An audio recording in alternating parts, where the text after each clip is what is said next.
Hi, I'm Brian Haberlin, and I want to tell you a little bit about my new book coming out in October, Hellcop. Hellcop's been rattling around my brain for decades. When I launched Avalon Comics with Whilce Portacio, Hellcop was one of the initial launches, but I was wearing a lot of hats back then. So I gave over the reins to Joe Casey and Gilbert Monsanto, and they did a great job, but it was my baby.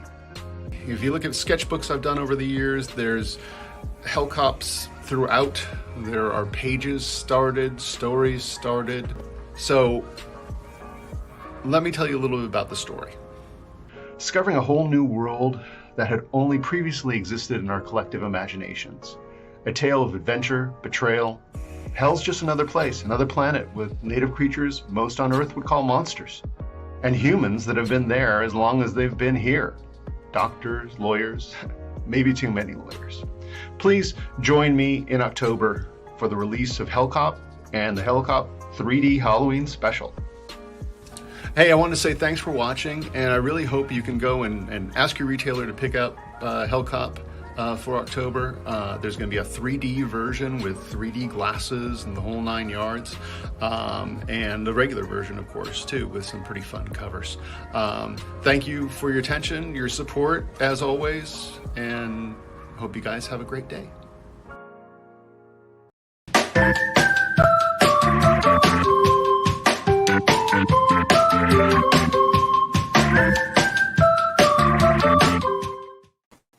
Hey, good evening, everybody, and welcome to the Dan Wickline Show. I am your host, Tajan Crosser.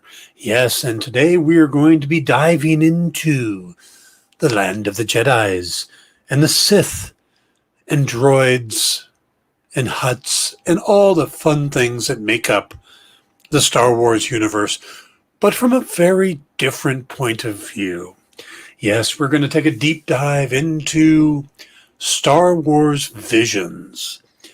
Yes, Star Wars Visions, the 9-episode series that Disney Plus just released, that basically had the Star Wars folks going on over to, I missed the name Dan made up, sorry. I got to tell you, Kyle, it's not a made-up name. It's Tajan Crosser. Tajincrosser. He is a Jedi from one of the episodes. So I didn't make it up. Someone else did. All right. We are going to talk about that. So basically the idea was DC went over, or not DC. Thank you. Disney went over and said, hey, you guys do these great anime and manga stories and stuff like that. Would you want to take a shot at, the Star Wars universe, but from your own point of view? Now, the 9 episodes are kind of a mixed bag. Some of them are really good, and some of them are okay. But it kind of goes with anime. It goes with the manga, at least in my opinion. Some mangas are amazing. Some of them are wonderful. And some of them are not that great. The artwork is a little different, or the story, the art, sometimes art clicks with you, sometimes it doesn't.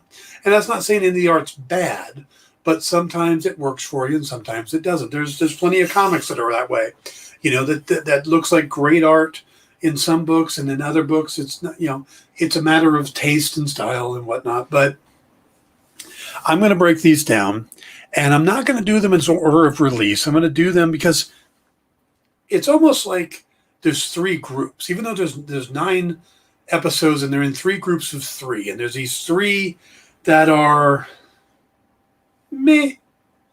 They're all right. I wouldn't watch them again. They're okay. Then there's 3 that are, they're somewhat entertaining.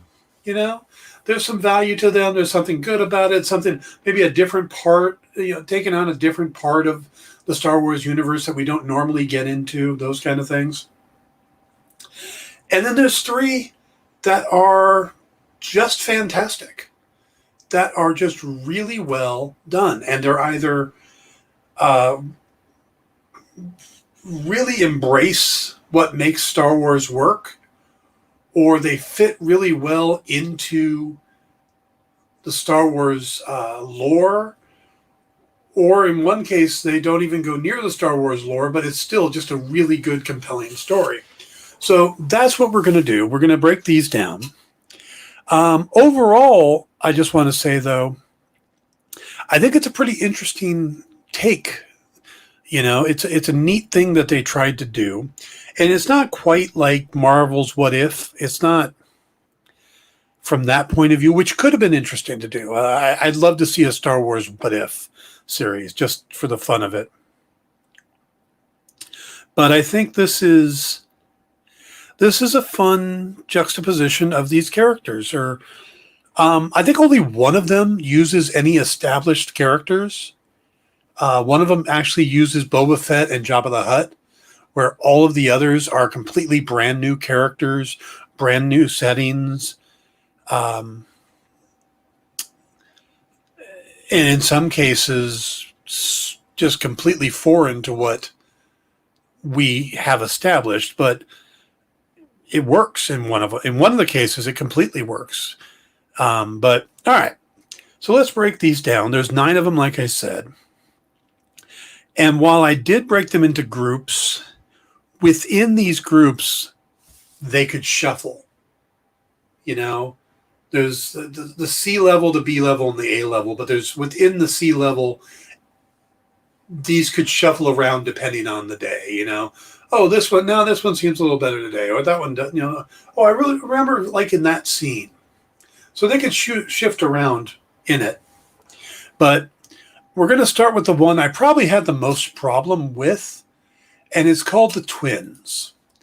Now, The Twins is supposed to be the story of twins born into the dark side, and they clash aboard a massive... Oh, by the way, before we go any further, hey, Kyle, can you run the spoiler banner, please? I'm going to spoil the hell out of these shows.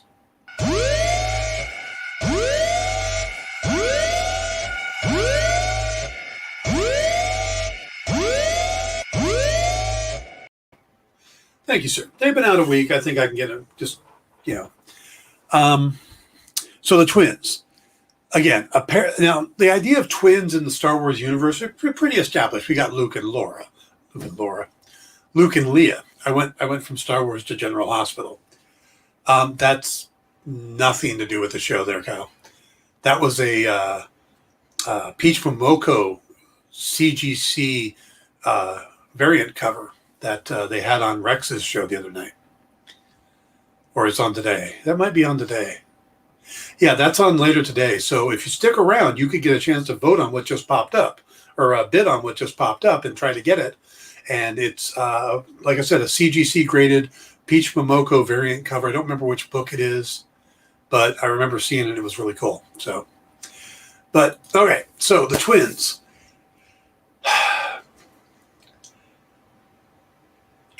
This particular episode felt like maybe they weren't quite as versed in the Star Wars lore, because it's these two twins who were raised and they've got this battle armor that seems to be fueled by kyber crystals. Kyber crystals are a huge part of most of these stories.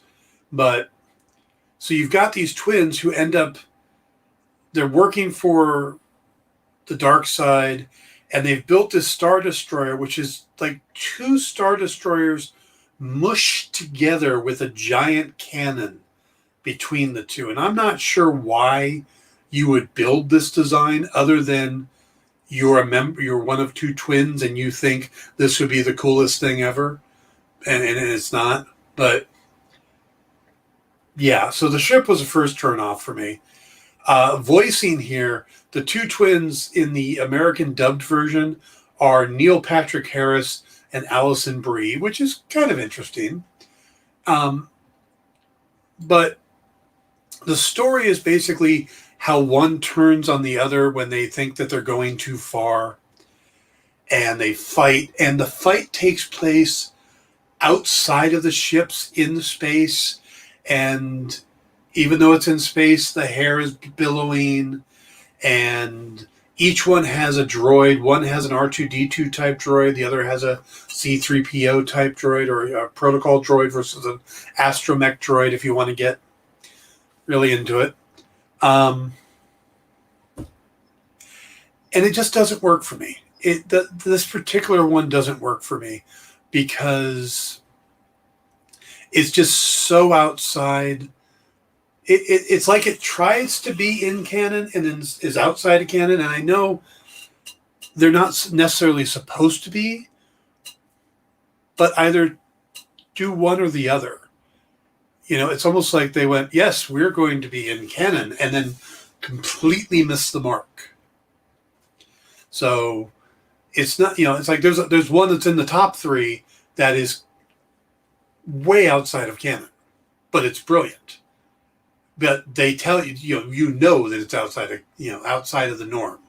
This looks like it's trying to be within the norm, but it does so many weird things that I just felt confused by it. And it was the third of the 9. It was the first 3, where the first one was great, the second one was good, and the third one just made me go, I'll watch the rest of these later.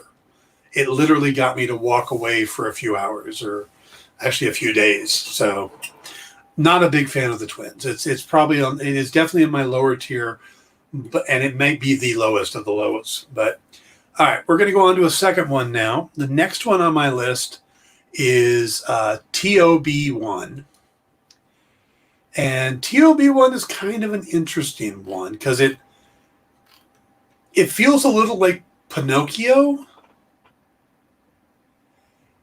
and Astro Boy mixed together in the Star Wars universe.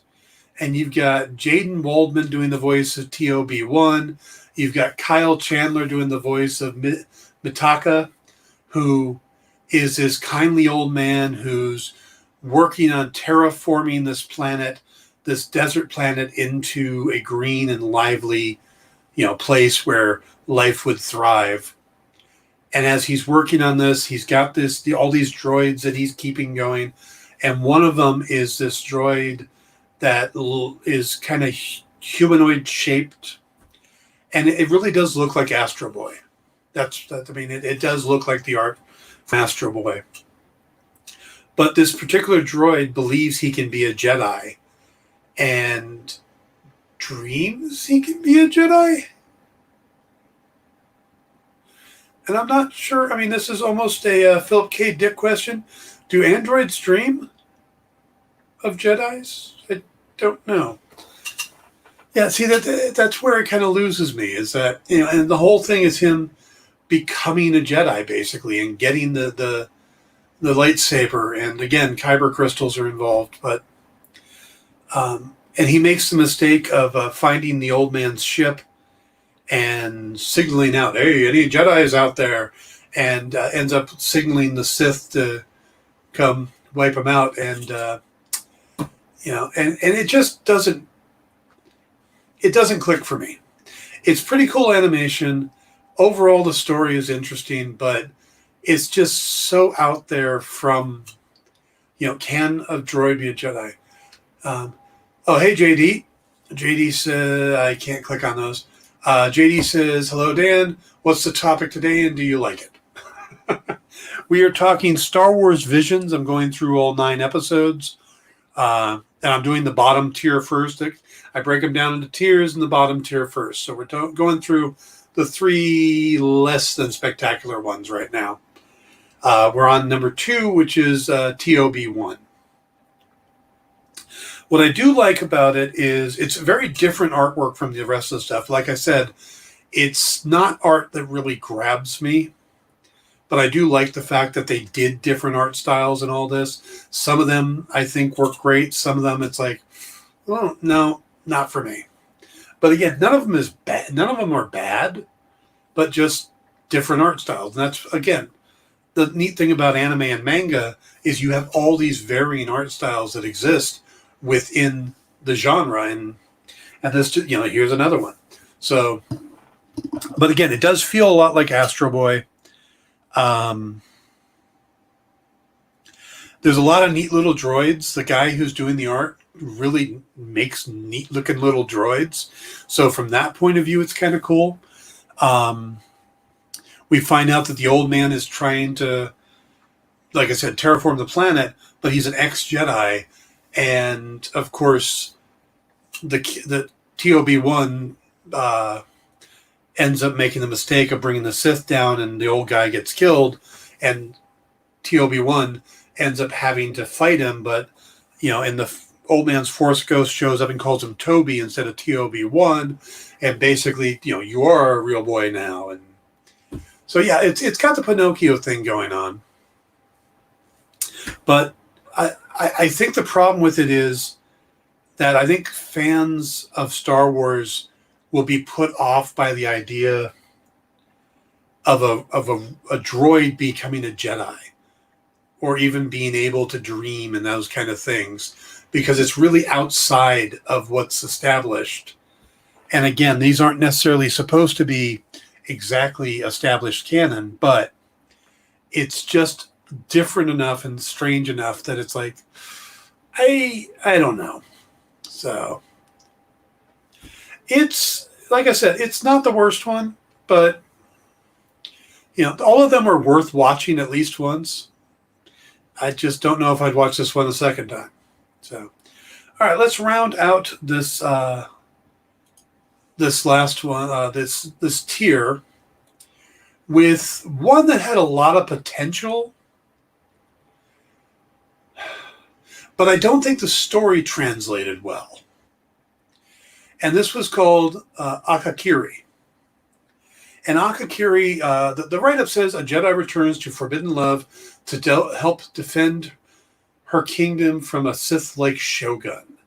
So from that point of view, it's pretty interesting. What you've got is this Jedi who's being haunted by dreams that used to be on this other planet where he fell in love with the princess. Now he finds out that the king, or the head of the family, has been taken over by a shogun who was his servant but was actually a Sith in disguise.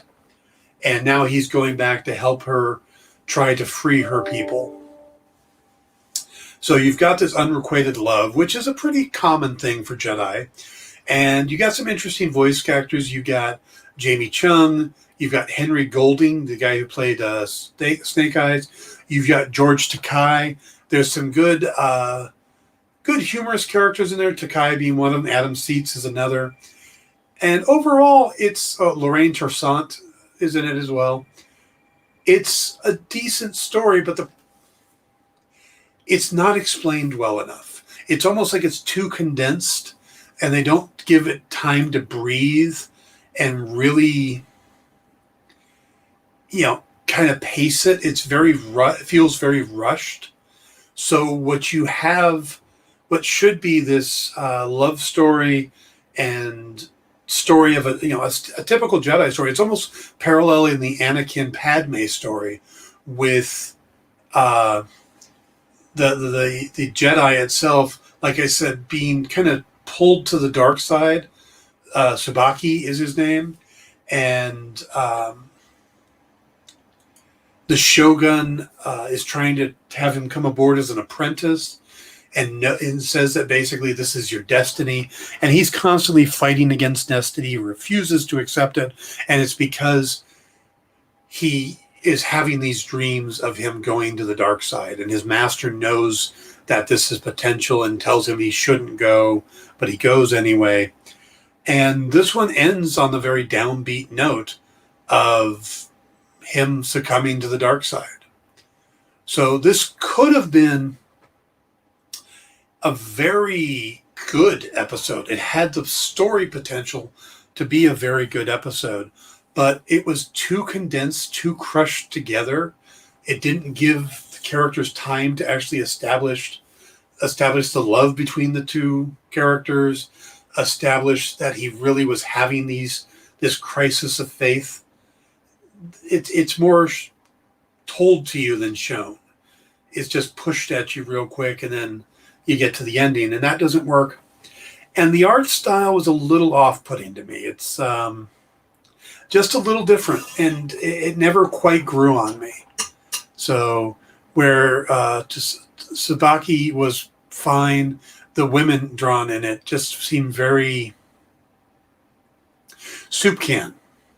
Their faces looked like they were soup cans, and someone just, or like cans, and someone just put a nose on it and eyes. It didn't really have any shape to the face, and it kind of threw me off, and I had a hard time getting past that. So those are the three low ones. That's my C tier. That's my, they were, well worth watching the first time, but I don't know if I would recommend, I wouldn't recommend them. I don't know if I'd go back and watch them a second time. All right. We're going to move on to the B tier, which another 3 episodes. These I felt had entertaining stories, easier to follow stories, and pretty good art. And I don't know how much they really feel like Star Wars stories, or just, like I said, just how they didn't grab me as much as the last 3. So let's go into these, and we're going to start with one called Lop and Ocho. And this one was kind of strange to me because it really dove into the feudal Japan. Most of these do. They go into the feudal Japan. The lightsabers all become katanas, even though they're lightsabers.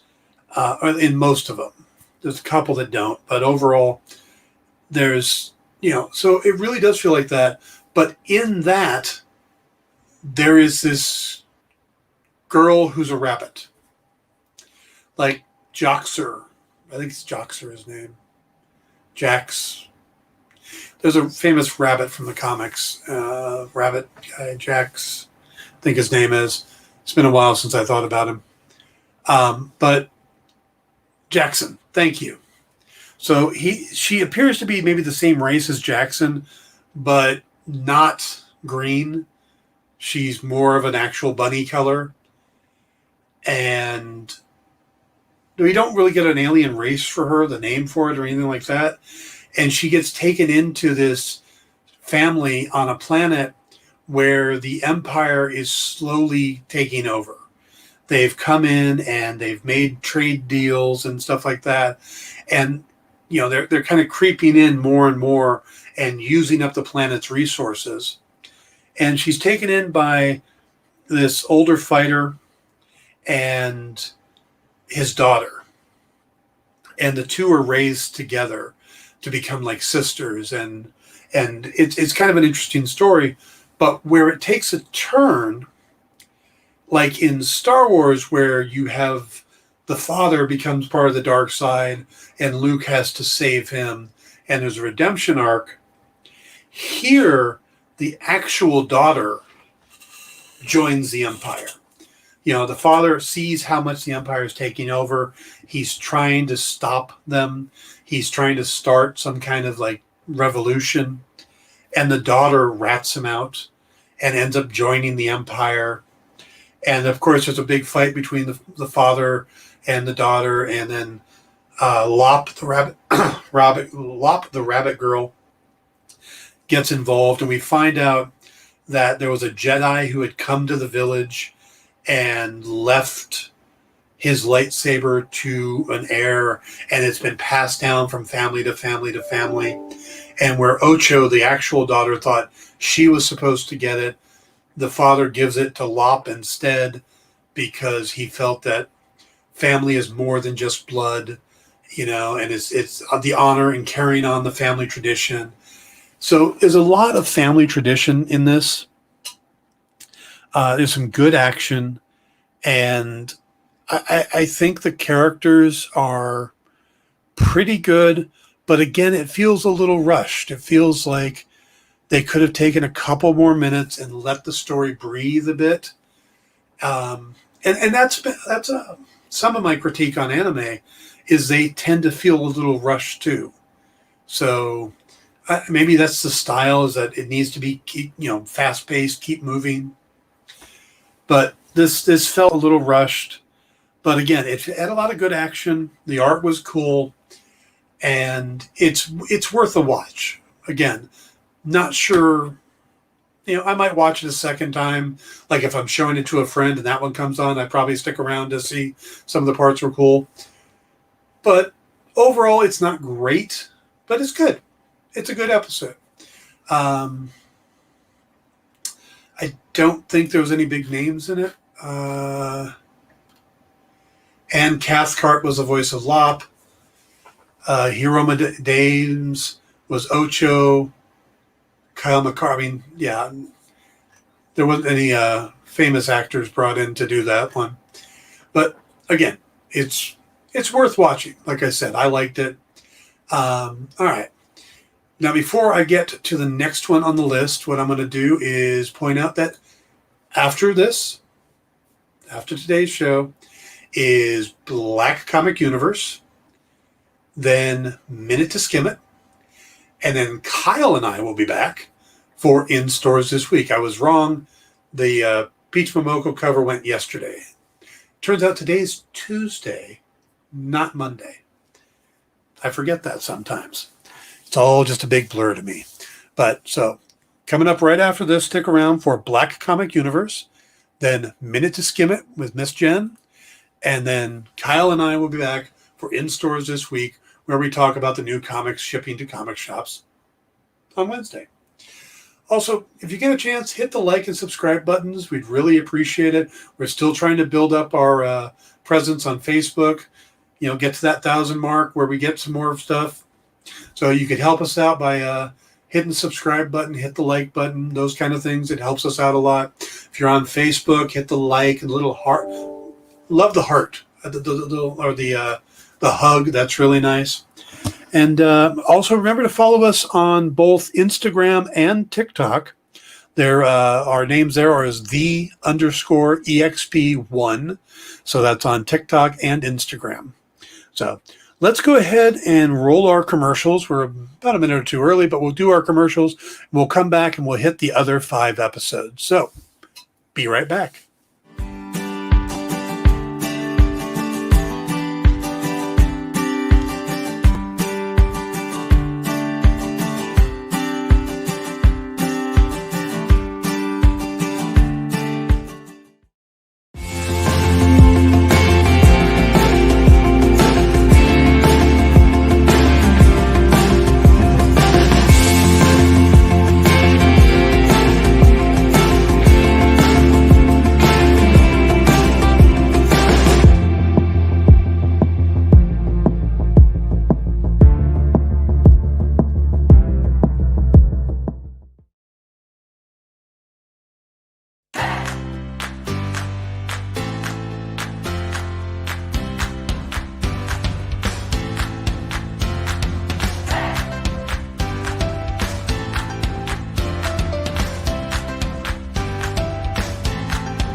There's something for every imagination at your local comic shop.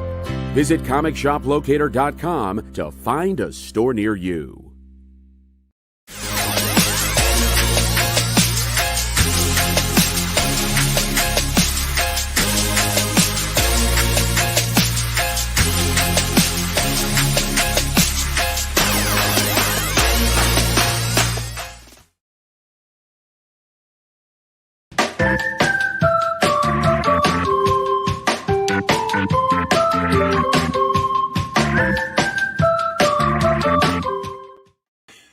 Hey, good evening, everybody, and good afternoon, everybody, and welcome back to the Dan Wickline Show. We are talking about Star Wars Visions, the new animated series that dropped on Disney Plus last week. 9 episodes done by some of the top manga anime studios over in Japan. And we are 4 episodes in, about to talk about the 5th. We're in the middle tier quality-wise. And if we follow the TikTok, do we get to see Wickline on the dance line? Dancing a line dance. If you no. There's no videos of me dancing. You don't want that. No, you don't. You'd be better off if they like took my head and put it on like a body, like a jib jab or whatever it is. That would be a much better choice than actually having me dancing. So, all right, we are going to move on to another middle tier episode, but it's one I really enjoyed because it really kind of hit an area of the Star Wars universe that no one's really done much with. And it's called Tatooine Rhapsody. And it's about a band. It says a band with big dreams must save one of their own from Jabba the Hutt and Boba Fett. So the first thing is, this is the only one of the series that actually uses established characters. It has this band who has a Huttese, I think that's what they're called, Huttese, in the band. He's the bass player, or I think he's the bass player, who puts this band together. He's been looking for this band. He wants to do it. And Jabba is looking for him.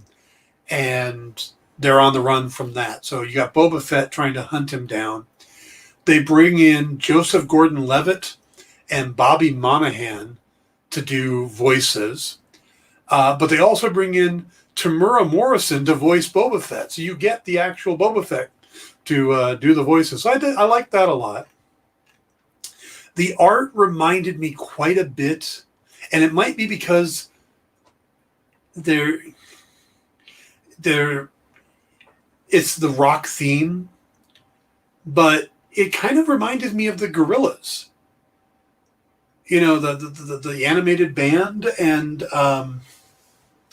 that part of it I really liked. It's not a great story, but it's kind of a neat little area where you're on Tatooine, and it's all about this band trying to play a gig, and they never seem to get past one song without, something bad happening. So, the Boba Fett shows up in their band at their concert or at their gig, and they go on the run and stuff. And eventually Boba tracks them down and captures them. And what happens is the rest of the band turn themselves into Jabba with the idea that they will, in exchange for giving themselves up, they want to be able to play a song. And in front of the big stadium where they did the pod racing. So we were actually back in the pod racing stadium, but there's no pod racing. And they get to perform a song. And the song it's all right. It's a pretty good song. I mean, it could be a lot worse. It wasn't a bad song. And, and of course, everybody is kind of getting into it, and the crowd really likes these guys. And the lead singer after the end of the first song, the crowd's all going crazy. And even Jabba is tapping his tail during the song. I think there's a thing of Boba Fett kind of dancing a little bit in the background too. So, but they convince Jabba to, instead of executing the guy, getting behind the band. And like I said, it's a cute little story. It's not big drama. It's not, oh my God, I got to watch it. It's this cute little story about a band in the Star Wars universe. That's not what they call, and I cannot believe this is the name of it, but it's not a jizz band. It's a rock band. So JD says, don't they know that in order to escape Boba Fett, they just need to run by a pothole that he can fall into head first at that? Yes. Or a black hole, anything that he could fall into. Absolutely. That does seem to be the way to get rid of Boba Fett. So I like this one, and I'd say if you get a chance to watch it. It's, like I said, it's good fun, but it's not great. It's not, oh my God, this is one you need to watch. It's, if you got time, turn this one on. All right. So let's get to the last one in this tier. And that is going to be, I'm looking at my list here. The Village Bride. Now, The Village Bride had potential to be a lot more, but it's just this very condensed little inconsequential story. The thing says a Jedi on the run takes in the unique customs of a remote village under threat by a warlord. And the warlord basically has taken over what's left of the Imperial armaments and stuff, and the droids. There's some B-1 battle bots and stuff, and he's using them to basically take over these different villages and stuff. And each village he takes a hostage, and he takes the village elder, the village leader. And in this case, because the village leader is older, his daughter is stepping in his place. But before she is taken, she is going to be wed to her love, and they're going to have a quick ceremony and stuff. And then he'll go with her as well to be the hostages. It's kind of a weird but interesting custom, and we see how they get together. And then a small group of her with her younger, the girl's younger sister wants to stop him, so she's trying to put a little resistance group together. But there is this Jedi, there's this older soldier that calls this Jedi, and I don't know if he's supposed to be a Jedi too or not. You really don't get a vibe on what he is other than a really good shot. But he calls her to this planet to see what's going on. And of course, when a Jedi sees this, you know she's gonna get involved. She's gonna get involved, but she's all wearing a mask and still has her Padawan braid. And there's a lot of insinuation of more story that we never get. We don't know why she's masked. We don't know what happened to her master, but there's references to her master, that something bad happened. And I mean, now I assume this particular episode all takes place after Order 66, or I don't know. They don't always say when it takes place. This says it's supposed to be after the Battle of Endor. So there really aren't that many Jedis, but we don't know why she's on the run, but she's on the run. And then that's kind of my problem with the episode, is that it could have, again, given us a little bit more and given us a really strong story. It's 18 minutes long. They could have taken 6-7 more minutes and really given us the backstory and completed it. But instead, we spend more time on the village and the customs and less on the Jedi. So when she attacks and all this, it's a neat story, but it's not like they're trying to shroud her in mystery. It's just they don't tell us. It's a different thing. There's another one where there is mystery and it's stuff like that, but it makes sense. Here, they just don't tell us, and it's kind of frustrating. So this could have been a really good one. They could have easily moved up into the top tier, but we really don't find out that much about her. So when she does stuff like cut off her braid and remove the mask, we don't get the significance of it. We're supposed to. They do it in a very dramatic fashion, but we don't. It's not there. There's no backstory. There's no built-up backstory for us to grab onto for this particular thing. So, again, it's well drawn. It's good art. It's overall really cool. It's just lacking story beats. A few more story beats, a few more minutes of depth would have made this a much better episode. All right. So that cleans up the middle tier. Again, worth watching. You should give them a shot if you're watching the series, but these are not the ones that you specifically should go watch. It's like, I have time to watch 3. None of the ones that I've already mentioned are the ones you should watch if you only have time for 3. Those are what we're going to talk about now. And I'm going to save my personal favorite for last. So the next 2 are pretty close. Both of them are have really good I mean, all three of these, like I said, again, could switch around depending on the day. But we're going to start with the Ninth Jedi. And the Ninth Jedi it's supposed to take place after the Rise of Skywalker, according to reports. So there really aren't Jedis out there. But the story is the daughter of a lightsaber smith is pursued by dark forces while on a dangerous mission. And what it is there's a guy called I'm going to need his name. What's his name? Why don't you give me his name? It's like the Marquis. Oh, the Margrave. They call him the Margrave.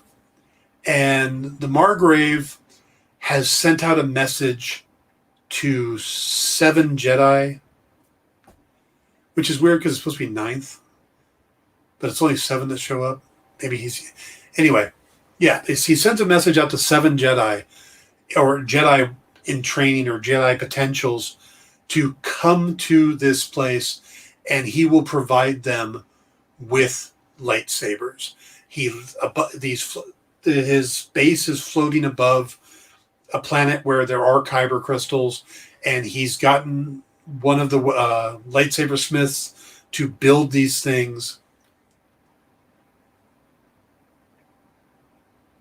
What if we only have time for the Dan Wickline Show or an episode of Star Wars?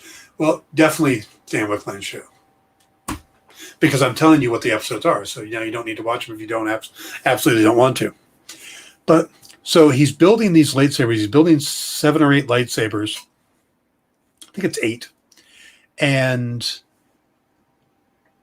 somebody's ratted them out. Is what we find out is that one of the Jedi that have come to this place is a Sith, and they're there hunting down the Jedi, and they don't know which one's which. So they're doing this thing, and the Margrave actually appears as a droid to try to suss them out. And it's kind of an interesting story in that it turns out more of them are Sith than you think. And one is not really a Sith, but their dark presence kind of makes him go to their side. But by the end, he turns back.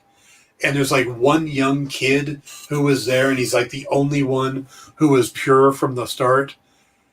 And so you end up with like, and then the little girl, the daughter of the weaponsmith,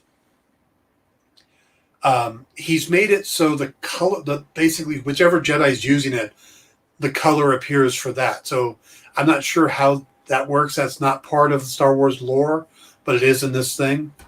So when she picks up the lightsaber, there's no color when she turns it on, because she doesn't have any allegiance, I guess. And then the one time we see a lightsaber with the group of bad guys at first, it's the kid who turns it on and it turns blue, which is a sign that he's definitely not Sith. But when they hand out the light, when she gets there away from the bounty hunters who came to kill her dad, and she gets there, and we see, obviously, she's a Force user. But when she gets up there and hands out the lightsabers, they turn them on, and most of them go red, except for the one guy who goes purple. And that's because he's kind of in between, and they turn him back at the end. So the Margrave, the kid, and this young girl start fighting and taking these out the Sith. And as she's fighting, her lightsaber changes color and becomes green. So you've got one blue, one green. The Margrave's is green as well. And of course, the one who's ends up coming back is purple. But all the other ones are red, and they take them out. And then it's this whole thing about them rebuilding the Jedi Order from these 4. So even though it's the 9th Jedi, because she's the 9th to show up, but actually half of them were Sith, more than half. Yeah, it's a pretty good episode.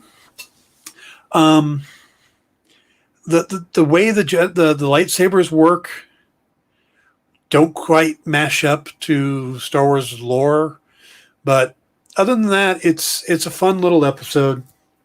Lots of action. It's a big action episode. There's enough dialogue, enough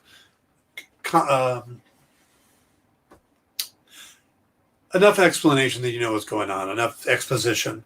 You don't need more. It's one that the story is self-contained, and and that's great.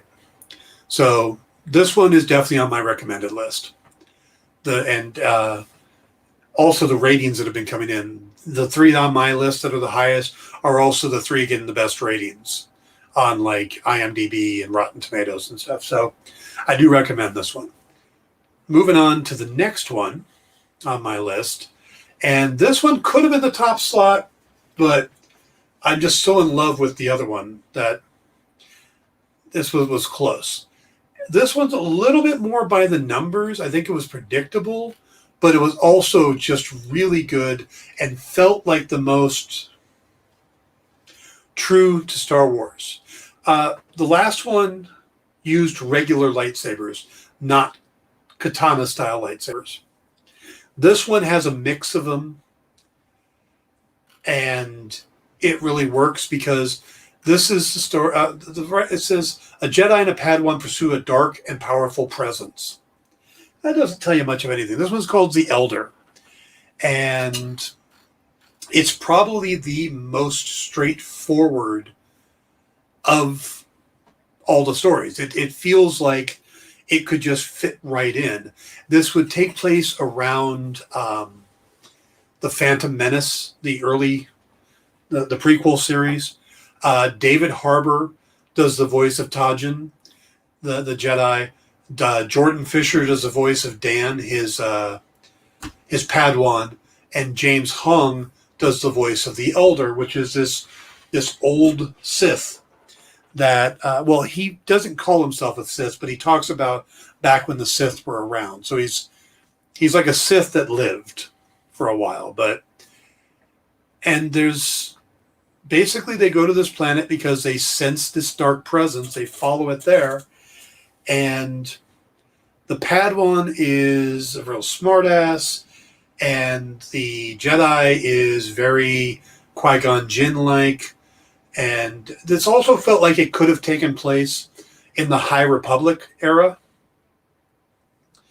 The use of the Sith would have thrown it off, but it's got that same vibe as what we're getting from the Cavan Scott and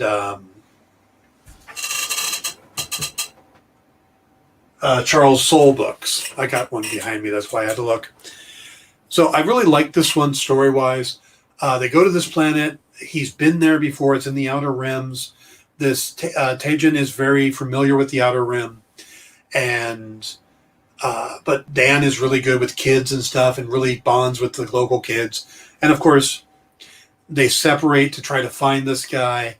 Tajin finds the ship that he wants to investigate. But at the same time, Dan gets attacked by this Elder, and Dan is no match for this Elder. The guy carries 2 katana-type lightsabers and just jacks him up pretty good. So Tajin has to race to help him, and in doing so leaves the ship, doesn't get a chance to investigate it. And then there's, of course, a fight between the Jedi and this former Sith, which is probably one of the best fights in all of the shows. I mean, it's a real good fight, and Dan ends up helping out at one point, even though he's wounded. He doesn't die. They don't kill him, which is cool. And then Tajin gets in and actually takes out the guy, and we find out that, Tajin's very straightforward. He goes, had I fought him at his prime, the results would have been very different. And it's a lesson about getting older, and how Dan will eventually become more stronger because he's young now, but then it'll wane, and now Tajin is getting weaker. So from that point of view, it's a really good story. It's one of the better ones. Art's really good. It's probably the most Star Wars feeling of any of them. It does feel like it's straight from Star Wars. So, loved it. It was good. Going on to the last one, though. The last one was the first one in the line. It's episode 1, and it was my favorite, and it's probably the least Star Wars feeling, art-wise, it felt almost like old Japanese artwork. Less manga, more classic Japanese art. And it's a story that feels like it's straight out of an episode of The Mandalorian or an Akira Kurosawa homage. It's about this Ronin who comes to this small town who's being run by a young boy, and bandits are coming in, and they've hired, and this is a regular thing, they come in and take all the money and stuff and then leave. So they've hired a group of bounty hunters. And even though most of it has that feudal Japan feel, the feudal Japan outfits mixed in, you see the alien races of the bounty hunters. You see stormtrooper gear mixed in with shogun gear. It's very interesting, the look and the feel. The entire thing is black and white, except for one color, and that's red. And they use it when we find out the bandit is actually a Sith, the head bandit. And this Ronin who's in town with his droid, he doesn't seem like he's going to get involved, but he does. And he goes down to fight.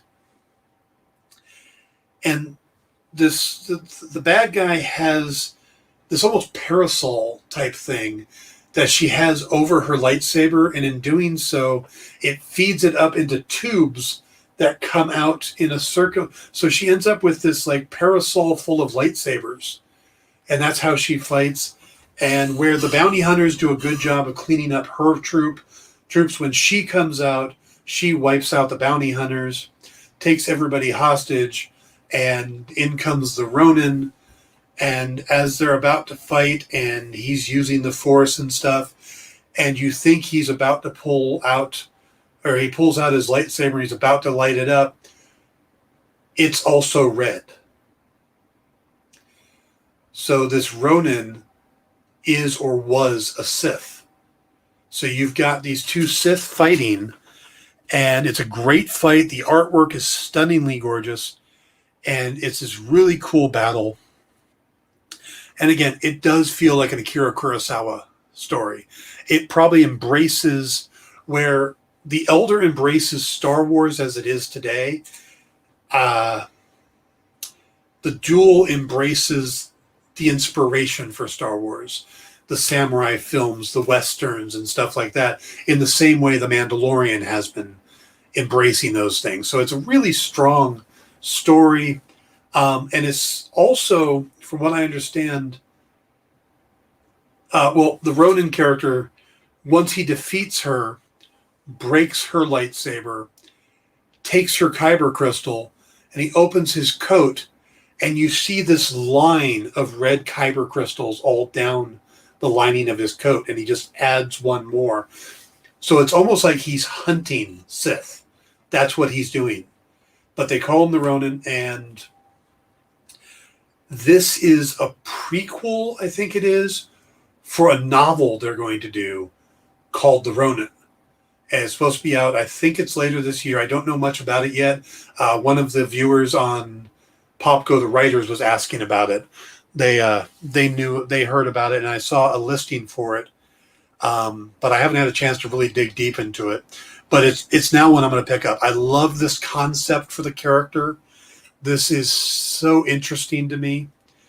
And again, in my mind, it kind of feels like The Mandalorian.